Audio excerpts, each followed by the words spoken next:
Olá! Hoje o programa Mosaico tem a satisfação de trazer a doutora Inês Melo, médica paliativista. Antes disso, vamos ao vídeo arte. Até já!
Doutora Inês, bem-vinda seja, doutora Inês. Obrigada pelo convite, é um grande privilégio poder estar aqui com você, falando um pouco daquilo que faz parte do meu dia a dia, como anestesiologista, como médica especialista na terapia da dor e na medicina paliativa. Olha, eu acho que tem muita gente assim, curiosa saber medicina paliativa, né? É medicina paliativa ou paliativista? O que é, como é que eu chamo? Pronto, então assim, nós que nos especializamos, né, que temos o RQE, que é o Registro de Qualificação de Especialidade Médica, podemos, ao nos apresentarmos como médica paliativista, porque temos o registro de especialidade, e esse registro é feito nos conselhos de medicina. A medicina paliativa ela é uma especialidade que, pelo nome, ainda traz muitos preconceitos para a nossa sociedade de uma maneira geral. Por quê? Porque traz a perspectiva de se falar de final de vida, de se falar de morte. Mas eu sempre gosto de lembrar para os pacientes ou para os seus familiares, no momento em que a gente está realizando o atendimento, é que a medicina paliativa ela não vem exclusivamente para falar de morte, ela vem para trazermos a ideia de que viver é tão maravilhoso que nós temos que valorizar a vida. E que quanto mais precoce nós falamos de cuidados paliativos para aqueles pacientes, quando se fala de cuidados paliativos, é bom lembrar que são pacientes portadores de doenças graves, ameaçadoras de vida. Então, existe a perspectiva do desfecho desfavorável, né? E traz a lembrança de se perder alguém que você ama. E quando a gente introduz o cuidado paliativo, que vem não só com a presença do médico, mas com a presença de toda uma equipe multiprofissional, esse cuidado traz a importância da valorização da vida. E eu acho que, me corrijo, assim, e dá uma dignidade ao ser paciente, não é? Não é porque, por exemplo, a dor eu vejo assim por dois aspectos, né?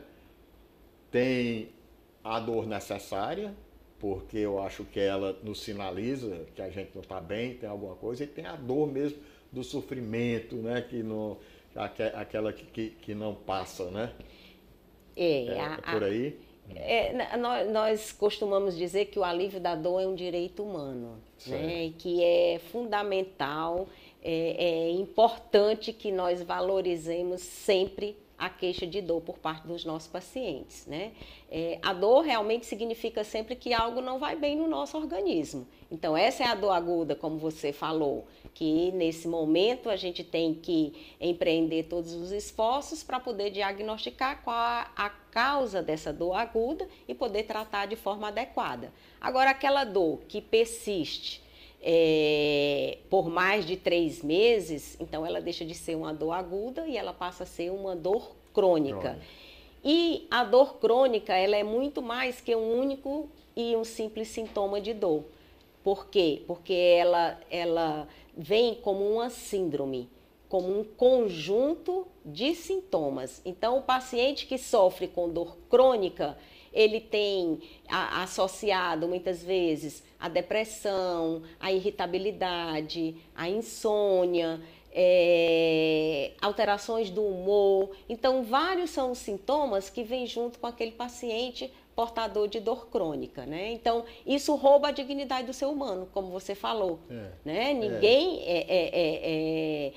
permitir que o paciente sinta e sofra com dor não é digno, não é humano, né? Então, hoje nós dizemos que 90% das síndromes dolorosas crônicas, elas têm controle com os tratamentos medicamentosos, né? A própria dor do câncer, que traz muito medo para o paciente que vivencia o diagnóstico do câncer, às vezes ele já chega no consultório dizendo: doutora, eu não tenho medo de morrer, eu sei que eu vou morrer, eu não tenho medo do câncer, mas eu tenho medo de morrer sentindo dor. Dor, sofrendo, né? Do E essa dor, né? a gente sabe que tem controle, então é inadmissível nós não nos mobilizarmos para aliviar a dor dos nossos pacientes. Agora, me diga uma coisa, então, pelo que eu estou entendendo, a medicina paliativista não é só para paciente terminal, não é? Pode ser, enquanto vida, eu digo assim, com perspectiva de uma sobrevida grande também. Sim, a própria Organização Mundial de Saúde, ela diz que já no diagnóstico de uma doença grave, ameaçadora de vida, né? E aí não é só o câncer. Quando se começou a indicar cuidados paliativos, na década de 70, se falava muito da indicação para pacientes com câncer e pacientes portadores da síndrome da imunodeficiência adquirida. Mas, ao longo dos anos, se vieram estudando e avaliando que as doenças, a maioria das doenças na medicina, elas são crônicas. E num determinado momento, elas vão evoluir para fora de possibilidade da cura, mas não para fora de possibilidade de cuidado, entende? Então, você ter uma doença pulmonar crônica, pacientes que num determinado momento têm alta dependência de oxigênio, tem limitação, não pode caminhar porque fica dispineico, cansado. Então, não é um câncer, mas é uma doença crônica que ameaça a vida do paciente e que, portanto, esse paciente tem critérios e indicação para ser acompanhado, ser cuidado por uma equipe de cuidados paliativos. Interessante, assim que eu vejo, porque a primeira coisa que eu penso assim, é a qualidade de vida, não é? Então, mesmo assim na doença, você pode buscar, né, assim, a sua qualidade de vida. Olha, é tanta coisa que eu estou aqui, eu já tinha você falando aí, 3 perguntas, mas me segurando para assim, não querer interromper, né? Mas diga, como foi que a doutora chegou a essa especialidade, né? Sei que a senhora é anestesiologista, né?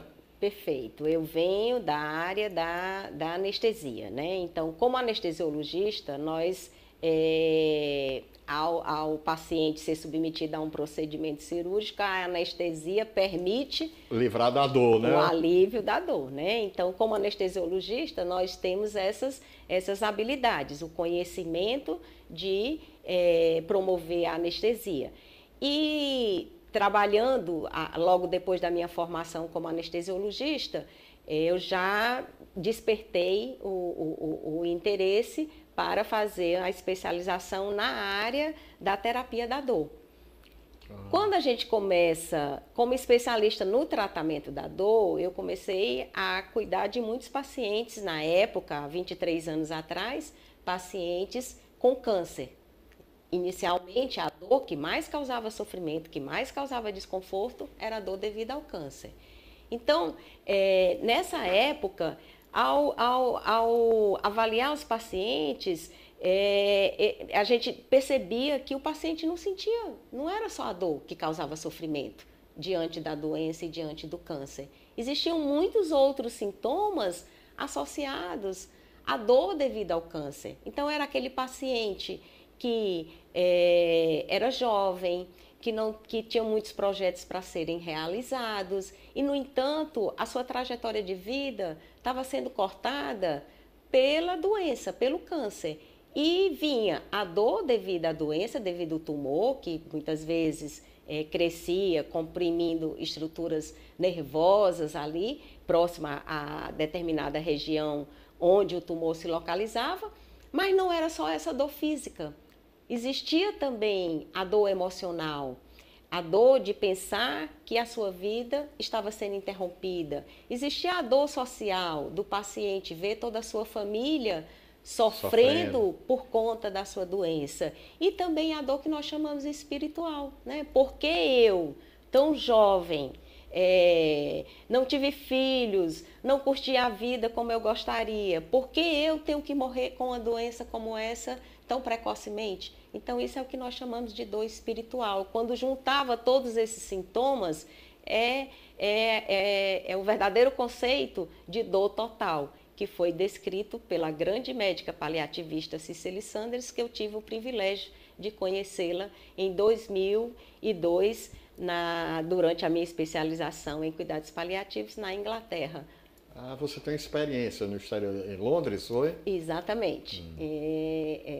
Cicely Sanders idealizou o conceito da medicina paliativa nos hóspices. Então, assim, tratando assim na história da medicina, é uma especialidade nova, né?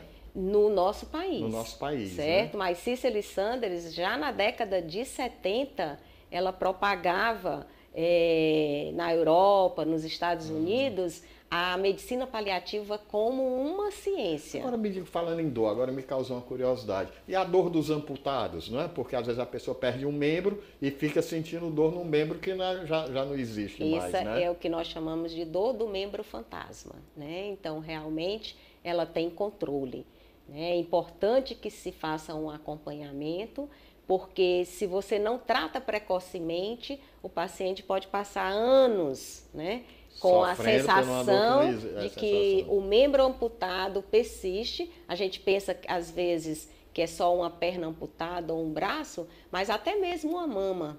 Se num pós-operatório de uma mastectomia, se não se tem uma boa analgesia, se não se tem um controle adequado dessa dor pós-operatória, ou a paciente ou o paciente, que o câncer de mama aparece tanto no homem como na mulher, ele pode ter aquela sensação da amputação da sua mama com sintomas dolorosos semelhantes à amputação de qualquer outro membro do corpo.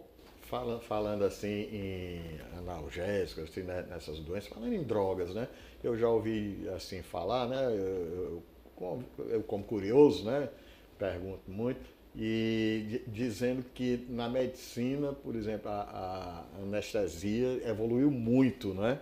Em termos assim de desenvolvimento na medicina, de segurança para o paciente, né? Hoje você tem aparelhos que ajudam na monitoração da profundidade cerebral, né?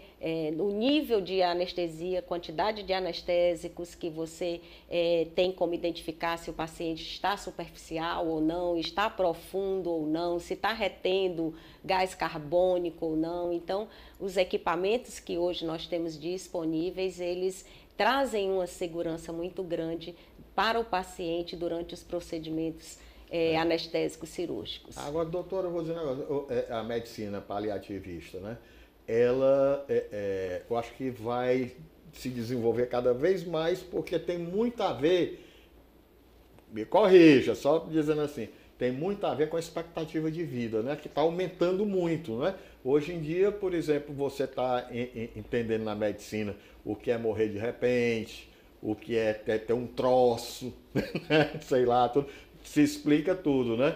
E muitas mazelas eu acho que estão acontecendo por causa da, por exemplo, questão da próstata, né? Eu já ouvi assim falar que todo mundo vai ter um dia, vivendo muito, vai ter um problema na próstata, né? Você falou do envelhecimento, né? Então, a gente está vendo que a base da nossa pirâmide está aumentando. Realmente, o Brasil, hoje, aumenta o número de idosos. E, falando em estimativa, quando você fala de uma doença crônica que ameaça, sim, os idosos, são as demências, de cada 10 pessoas, um vai ser portador de uma demência. E as demências são doenças crônicas que vão evoluir para, num determinado momento, chegar ao desfecho que nós chamamos de desfavorável. Então, esses pacientes, eles vão sim se beneficiar com o acompanhamento de um médico paliativista ou de um geriatra que tenha a formação na medicina paliativa. Porque não são só os anestesiologistas hoje que buscam a formação na medicina paliativa. São várias áreas de atuação que certificam o médico como paliativista. É o oncologista clínico, é o geriatra, é o cirurgião oncológico, o cirurgião de cabeça e pescoço, a oncologia clínica, a pediatria, a clínica médica. Então, várias são as especialidades hoje que podem certificar os médicos na área de atuação da medicina paliativa. Até a pediatria, de uma maneira geral, a gente pensa que é só o idoso, né, que se beneficia com cuidados paliativos, em qualquer idade, até mesmo na vida intrauterina, quando se tem uma estimativa de que 0,3% das gestações vão nascer com incompatibilidade com a vida, então, no momento do diagnóstico desse bebê que tem incompatibilidade com a vida, já na vida intrauterina, nós podemos indicar e acompanhar a mãe, os pais, os avós, ou seja, toda a família, né, poderem receber os cuidados de uma equipe de cuidados paliativos.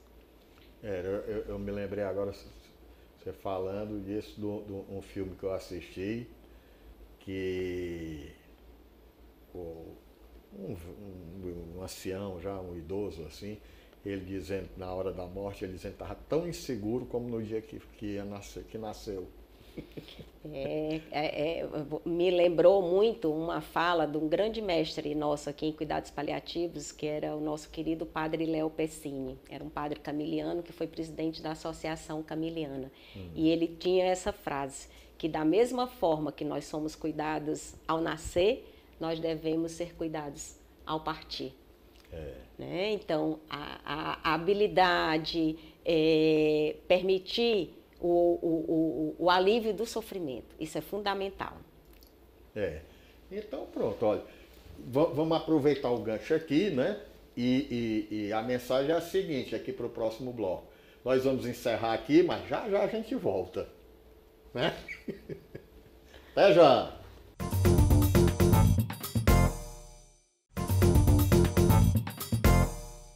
E estamos de volta com a doutora Inês Melo, médica paliativista. Doutora, olha, conversando aqui com a senhora tudo, aí dá uma vontade de pesquisar. Se na literatura alguma indicação, assim, para a gente ver sobre a medicina paliativista? Hoje nós temos uma gama enorme de publicações científicas, inclusive em português, né? Que na época que eu comecei a me dedicar à medicina paliativa, a literatura, nada em português. Mas hoje nós temos muitas publicações, inclusive da Academia Nacional de Cuidados Paliativos, que eu tenho o privilégio de, em 2005, ter participado dessa academia. E já temos vários manuais onde cada publicação, cada edição atualiza e amplia mais todos os conceitos e os temas que podem ser abordados, que têm necessidade dentro dos cuidados paliativos, desde as questões da espiritualidade, do controle da dor, tudo isso hoje a gente tem muita publicação em português. Mas no sentido do que nós estávamos conversando anteriormente, né, que você falava em relação à nossa sociedade ter medo de falar das questões da morte, nós temos um livro que tem alcançado um sucesso enorme, que é onde eu tenho até o privilégio de dizer que é da minha amiga, Ana Cláudia Arantes, que ela publicou um dos livros dela, A Morte é um Dia que Vale a Pena Ser Vivido. E muito bacana hoje a gente vê nas mídias, né, televisivas, por exemplo, se falar de cuidados paliativos de uma forma delicada. E recentemente nós tivemos a oportunidade de ver várias citações do livro dessa minha amiga, da Ana Cláudia Arantes, onde a gente tem a ideia de que num determinado momento da evolução da doença, quando ela traz realmente a possibilidade da perda, né, de quem você ama, de nós, ao termos o conhecimento de que devemos permitir essa evolução natural, a gente chega eu digo que é para o desprendimento de todo o egoísmo que o ser humano é capaz, né? Porque o que é que nós vemos na maioria das vezes? As famílias dizer, doutora, eu quero que faça tudo. Logicamente que quando você diz que quer que faça tudo por aquela pessoa que você ama, tem por trás disso o sentido de não querer ver sofrendo quem você ama. E o que o médico paliativista, como especialista, traz é o conhecimento dessa abordagem adequada junto ao paciente e junto à família. Qual é o tratamento que é proporcional às necessidades em cada momento da evolução da doença? Porque no início do diagnóstico de uma doença grave, ameaçadora de vida, a necessidade de cuidado paliativo vai ser bem pequenininho. Nessa hora, nós vamos ter o quê? Necessidade de se buscar o tratamento restaurativo curativo da doença. Quanto tempo nós vamos ter o paciente sob controle? Nós não sabemos, mas num determinado momento, essa doença pode sair do controle e ter necessidade de ser reabordado pela equipe de cuidados paliativos, pelo médico paliativista, e dependendo desse momento, dessa evolução da doença, se é já numa fase muito avançada, nós vamos focar em quê? Nós vamos focar na maximização da qualidade de vida. Nós vamos focar no controle impecável de todos os sintomas que possam causar sofrimento para os nossos pacientes. E aí não é só a dor, é o controle sim adequado da dor, mas o controle da falta de ar, né? Outro mito, né, que a gente fala, muitas vezes quando a gente diz que vai prescrever uma morfina, sim, né, que a morfina não é só para tratar a dor, a morfina é uma medicação importantíssima no controle do desconforto respiratório, daqueles pacientes que se encontram em cuidados ao final de vida. E ela causa uma dependência muito grande, assim, a morfina, que você vai ter que aumentar, tudo como uma droga, não sei. Existem muitos mitos, existem muitos preconceitos em relação ao uso dos opioides. E esse momento é uma oportunidade importante que nós não podemos perder de querer desmistificar esses preconceitos, né? A morfina, para o tratamento da dor do câncer, ainda é o padrão ouro. Mas nós não temos como único opioide a morfina. Nós temos vários outros opioides derivados da morfina que nós utilizamos para o controle da dor. Mas as dores também não são tratadas exclusivamente com um único opioide. Quando nós falamos de tratamento da dor, a abordagem deve ser sempre através da analgesia multimodal. Então, na analgesia multimodal, nós utilizamos os opioides fortes. Aí faz uma combinação, tem isso.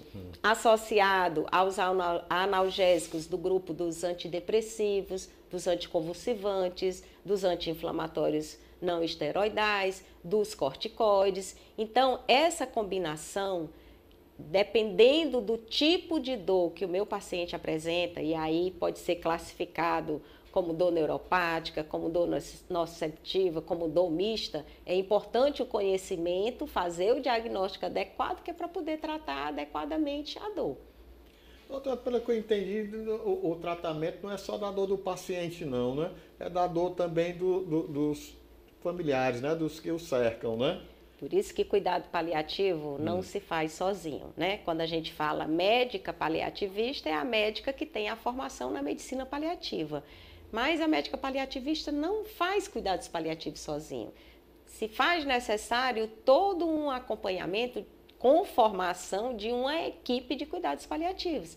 E aí nós temos, no modelo europeu-americano, o médico, assistente social, psicólogo, enfermeiro, nutricionista, fisioterapeuta, ou seja, todos os profissionais de saúde podem ser agregados, né, à equipe, a fazerem parte de uma equipe de cuidados paliativos. A equipe mínima necessária para a formação de um serviço de cuidados paliativos é o médico, o enfermeiro, assistente social e o psicólogo.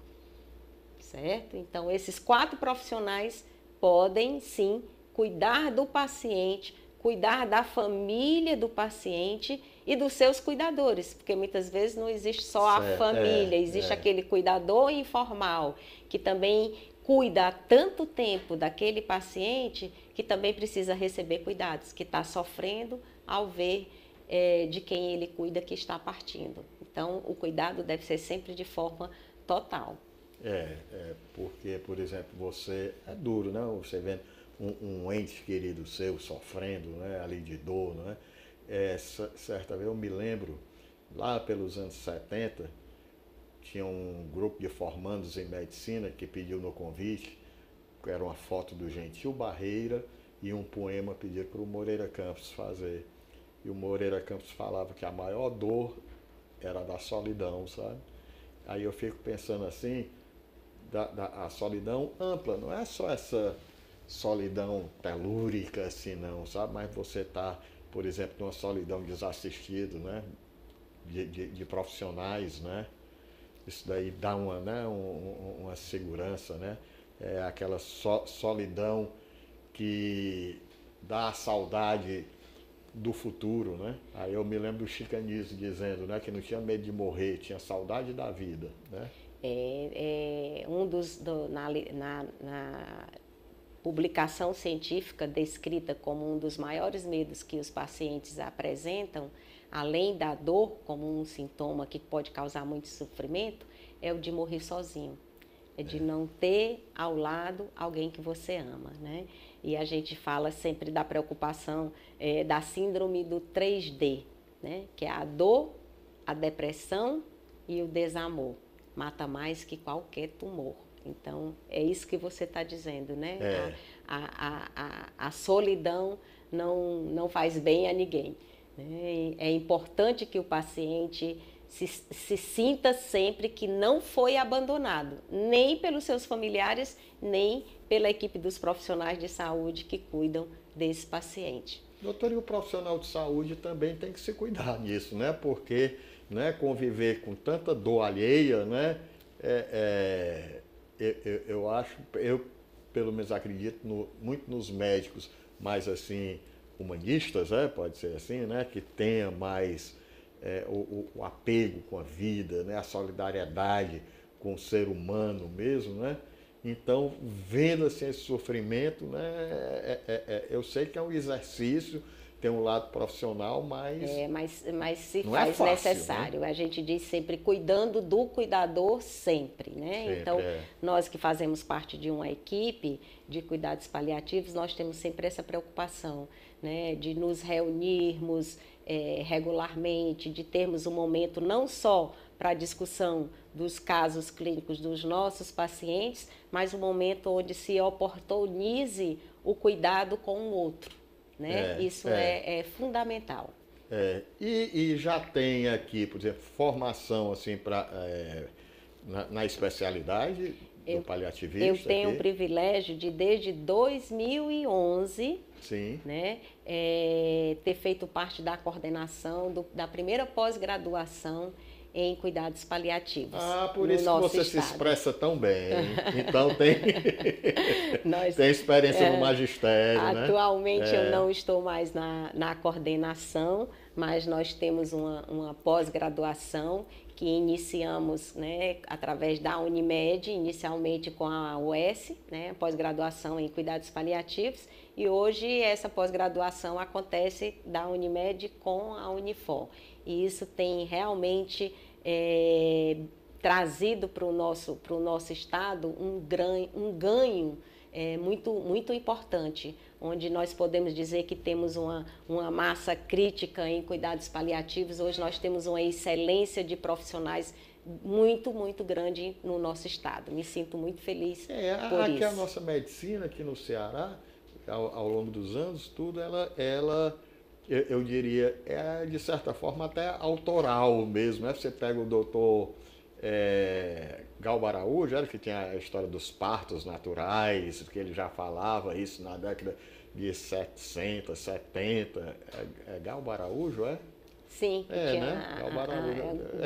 Nasci pelas mãos dele, mas não foi parto natural. Grande obstetra. Grande obstetra, né? Tudo. Aí depois a gente vê como referência aqui o Hospital de Messejana, a questão de cardiovascular, né? Até a questão de transplantes, você pega também, até pulmão, né? Eu já ouvi falar, eu não sou médico, mas sou paciente, né? Todas as áreas. Todas as áreas, a gente precisa humanizar o cuidado, né? Esse cuidado deve ser sempre focado, trazendo o paciente e a família do paciente para o centro do cuidado, né? Nós não podemos olhar para o nosso paciente e ver uma doença, porque ele não é uma doença. E cada paciente é um paciente, né? E cada paciente é único. É único, né? É único. Eu tenho essa percepção, assim, dizendo que, por exemplo, até porque deve ser pensado assim, porque senão a gente seria um número estatístico, né? Só. Se você pensasse na massificação do cuidado, né? Eu digo sempre, né? Da mesma forma que nós olhamos para a nossa mão e vemos cada dedinho com as suas impressões digitais, né? Que são únicas, assim são os nossos pacientes. Então, nós temos que buscarmos sempre realizar uma boa comunicação com eles. Nós temos que nos disponibilizarmos para escuta, ouvir o que é que os nossos pacientes... É um aprendizado constante também?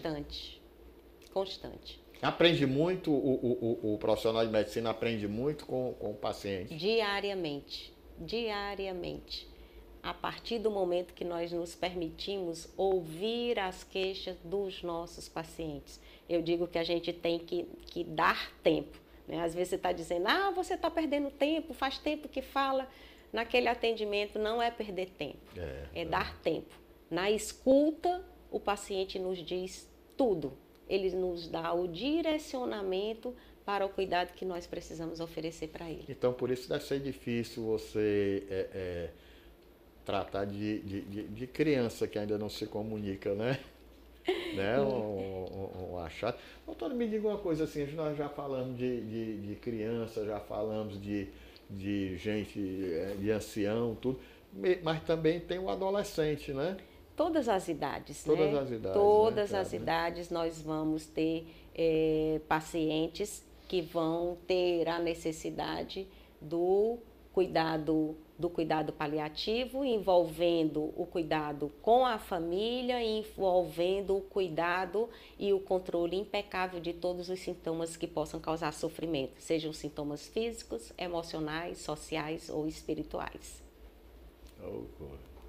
Bom, vamos fazer o seguinte, vamos dar um intervalo, não é? E depois vamos voltar, porque aí eu quero saber, depois prática profissional, formação profissional, essas coisas, falar de medicina, né? Já que a gente fala de tantos talentos aqui, de grandes oportunidades que a gente tem, não é? Aqui no nosso estado do Ceará, né? Eu digo muito a partir daqui. Vamos no terceiro bloco, gente. Sai daí não!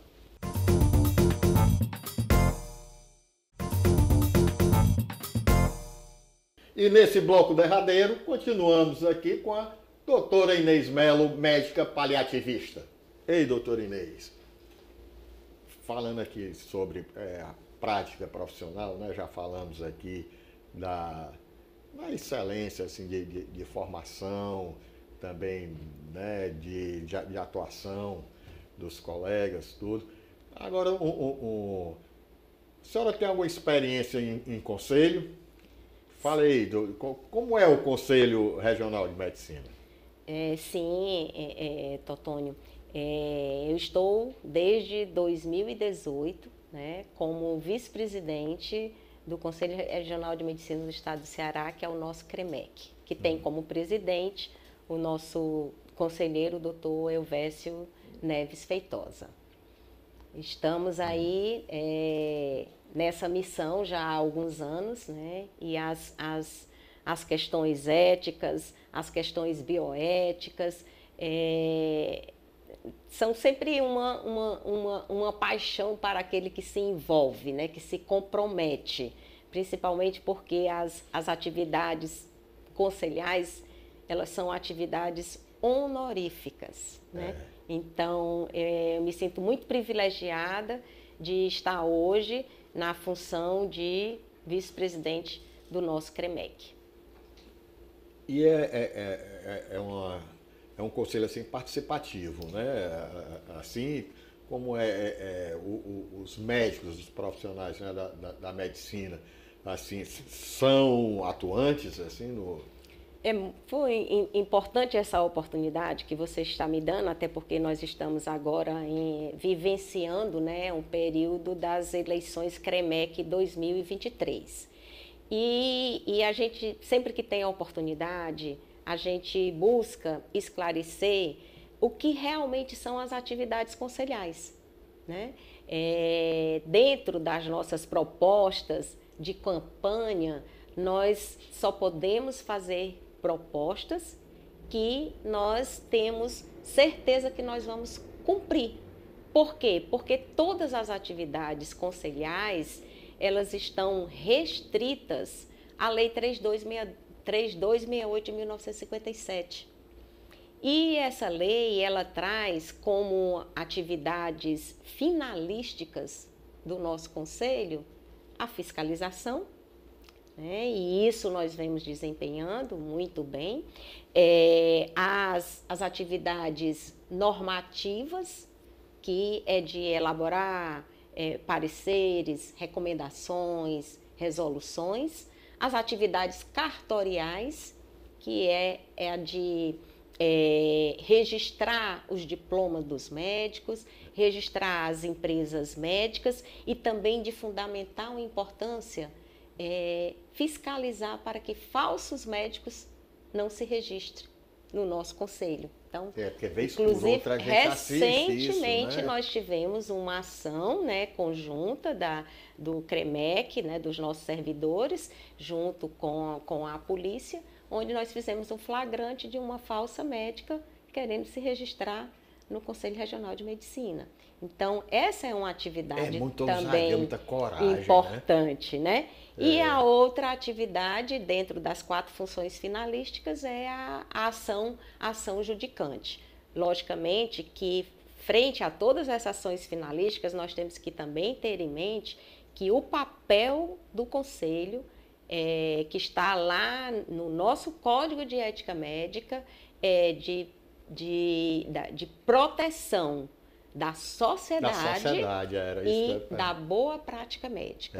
Né? Então, todas as nossas ações, elas estão sempre, de alguma maneira, limitadas ao que está na lei. Então, nós somos uma autarquia pública federal, o nosso conselho.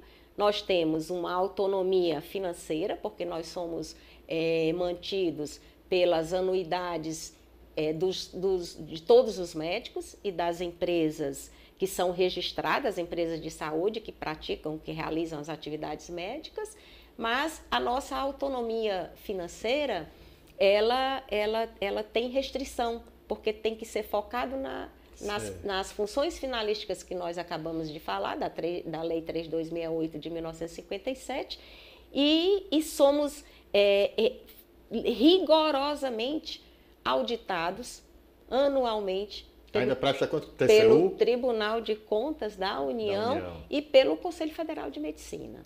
Tá? Então, nós temos que estarmos sempre alinhados, né, às resoluções, às recomendações e às orientações do nosso Conselho Federal de Medicina. Me diga uma coisa, o Conselho de Medicina, a obrigação do profissional, ele paga anuidade e pronto, aí está tudo direito, ele exerce Eu estou lhe perguntando isso. Primeira. Por cirurgia ele paga? Não, cada não, cirurgia? Olha, a atividade, o médico, ao registrar o seu diploma no CREMEC, ele passa a ter o direito de exercer a medicina no país, né? Certo. Então, com isso, anualmente você vai pagar a sua anuidade para você ter direito a todas essa proteção que nos dá o Conselho, né? Essa vigilância de invasão do ato médico, nós, enquanto conselhos de medicina, nós lutamos pela manutenção do Revalida, que é fazer com que o médico brasileiro ou estrangeiro que seja formado fora do país, ao voltar para o país, que ele faça o seu teste de revalida, conforme... É tipo mais ou menos o que a OAB faz? Não. A OAB faz um teste de ordem. A lei para os conselhos de medicina não permite que os conselhos realizem uma prova da mesma maneira que a OAB faz para aqueles que são formados no direito, né? Então, o que nós estamos falando é de você ser formado em um outro país e vir para o Brasil exercer uma medicina onde você não tem a permissão para isso, você não testou as suas aptidões, né?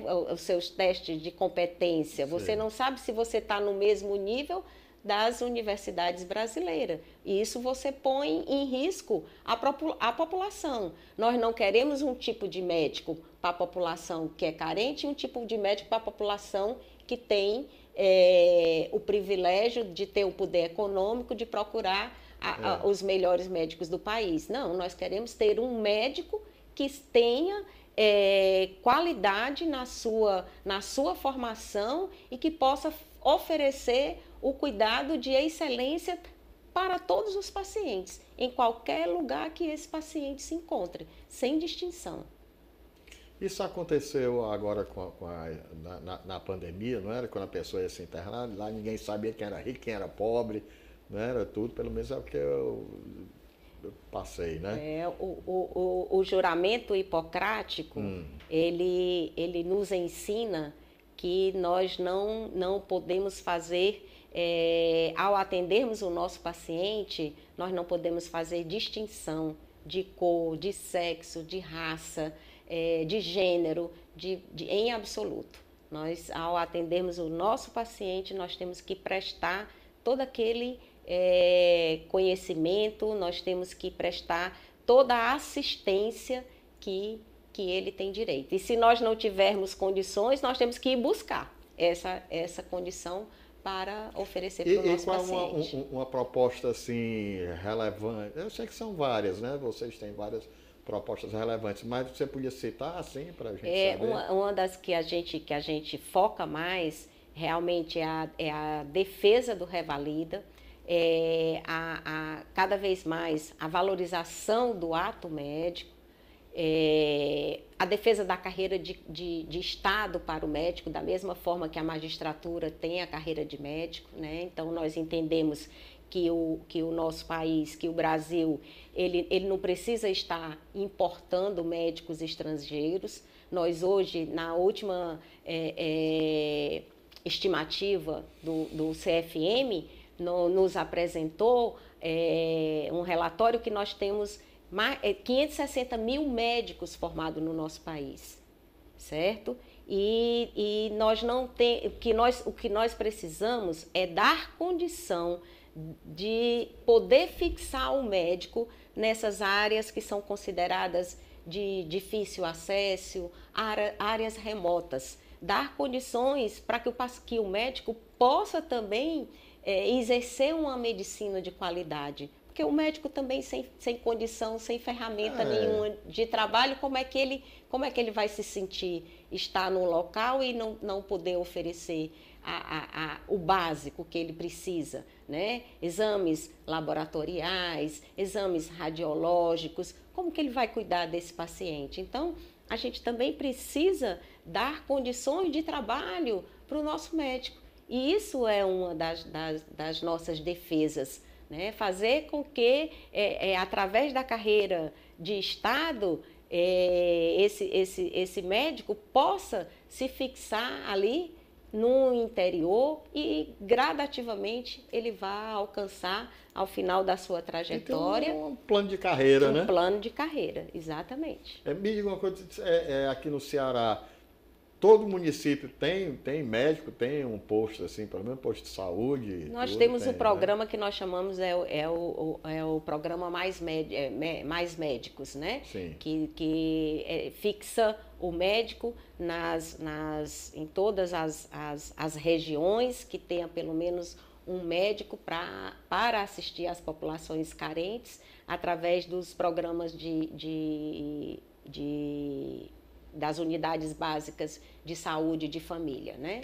Doutorina, é uma grande escola, né? Para um profissional de saúde estar assim nessas comunidades, né? Assim, porque ele vai além dessa medicina da consulta, vamos dizer assim, do tratamento, do envolvimento, na questão cultural, até na cultura da saúde, né? Sim, o papel do médico de família e comunidade, ele adentra, né, na residência do paciente para oferecer esse cuidado, onde ele se preocupa, né? Então, as equipes são multiprofissionais, né, exatamente para oferecer a assistência que o paciente precisa, tanto dos cuidados de assistência do ponto de vista médico, mas social e psicológico também. Chapa 1, né, que eu estou vendo aqui. Aí a senhora na presidência, quem são mais?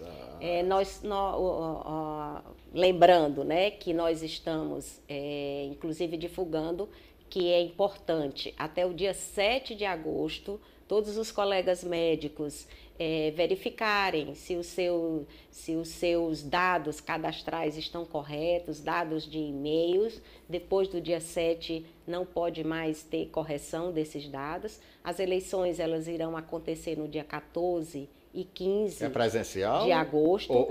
Pela primeira vez vai ser totalmente online. Né? Você pode votar do seu celular, do seu computador, onde quer que você esteja. E nós estamos, sim, fazendo parte, né, de um grupo de pessoas que o corpo de conselheiros é formado por 40 conselheiros, então nós somos 40 candidatos, né? E nós trazemos o nome Experiência em Novos Rumos, porque nós entendemos que as atividades conselhais, elas são muito específicas. Desse conselho é que sai o presidente, é isso? Isso.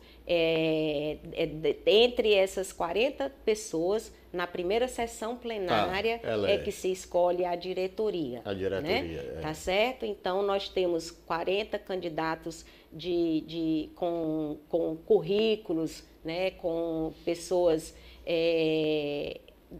desses 40, o nome é Experiência em Novos Rumos, exatamente porque são 20 pessoas experientes, né, que fazem parte da atual gestão, e os novos rumos são os 20 candidatos jovens que não têm conhecimento das atividades conselhais e que vão ter a oportunidade de ter cada um dos candidatos ditos experientes pegando na mão e ensinando a realização das práticas conselhais, que são muito específicas, né? Elaborar pareceres, instrução de sindicâncias, processos éticos profissionais, fiscalizações, a questão da publicidade médica. Então, são muitas as atividades, elas são muito específicas e é importante que nós entendemos que para que haja uma boa transição, que não tenha prejuízo para o nosso conselho, que seja importante a presença desses 20 candidatos experientes e que a gente possa aprender com os 20 novos candidatos que estão entrando, aproximando cada vez mais todos os médicos, os jovens ou de qualquer idade, para a Casa da Ética, que é o nosso CREMEC. Doutor Inês, e a questão assim, do tempo de dedicação, isso que é honorífico, né? Isso, é muito, muito boa a sua pergunta, Totônio, porque para o exercício dessas atividades, é importante que existam os novos que possam aprender com os experientes, como nós falamos, porque esses que estão na casa e são colocados como mais experientes, significam dizer que eles têm uma disponibilidade maior de tempo para o exercício dessas atividades. Porque o médico que é muito jovem, ele está correndo na vida, ele está querendo se firmar profissionalmente, ele está dando muitos plantões. Então, tudo isso tem que ser muito balanceado, né? Por conta disso, por conta de você, o médico que é conselheiro, ele não tem um salário fixo para estar lá trabalhando. Ele tem o que nós chamamos de jeton para as atividades judicantes, ou no momento em que você viaja representando o conselho, você tem o auxílio para cobrir as despesas que você realiza. Mas na maioria das vezes as nossas atividades são sem remuneração. Certo. Aí, por exemplo, daí que sai também, vamos dizer, o Conselheiro Federal, existe isso? Daí? Sim, esse ano nós estamos realizando as eleições em todo o país para a formação do corpo de conselheiros. No próximo ano, nós elegeremos o nosso representante federal. É uma outra eleição. Doutora, rapaz, tanta coisa para perguntar, tanta coisa, mas o tempo, né? Sempre eu vou falar com a direção aqui do programa, né, da televisão, para aumentar, né? Porque toda vez eu estou reclamando que é pouco tempo, né? Tudo mais porque tenho trazido pessoas interessantes, que nem a senhora. Duas coisas. Reforçando o dia da eleição e de que hora a que hora, né? E depois falar isso, vou logo lhe agradecer, porque termina com a sua fala. Logo lhe agradecer, eu sei da correria que da sua agenda profissional, a sua agenda aí dedicada a essa luta aí do Conselho, né? O CREMEC, né? Perfeito. Eu é que agradeço, né, a oportunidade de estar aqui com você nesse programa, né? Como nós falamos anteriormente, falar da medicina paliativa, falar dos cuidados paliativos, falar de tratamento de dor é sempre uma grande paixão e realmente a gente não vê o tempo passar. Mas é muito importante essa oportunidade que você está nos dando e eu agradeço, que é para fazer o convite aos colegas médicos de todo o estado do Ceará. Compareça no dia 14 e 15, compareça de forma presencial ou de forma virtual, não deixando de votar. A eleição ocorrerá no período de 8 da manhã às 8 da noite. Então, no dia 14 e no dia 15.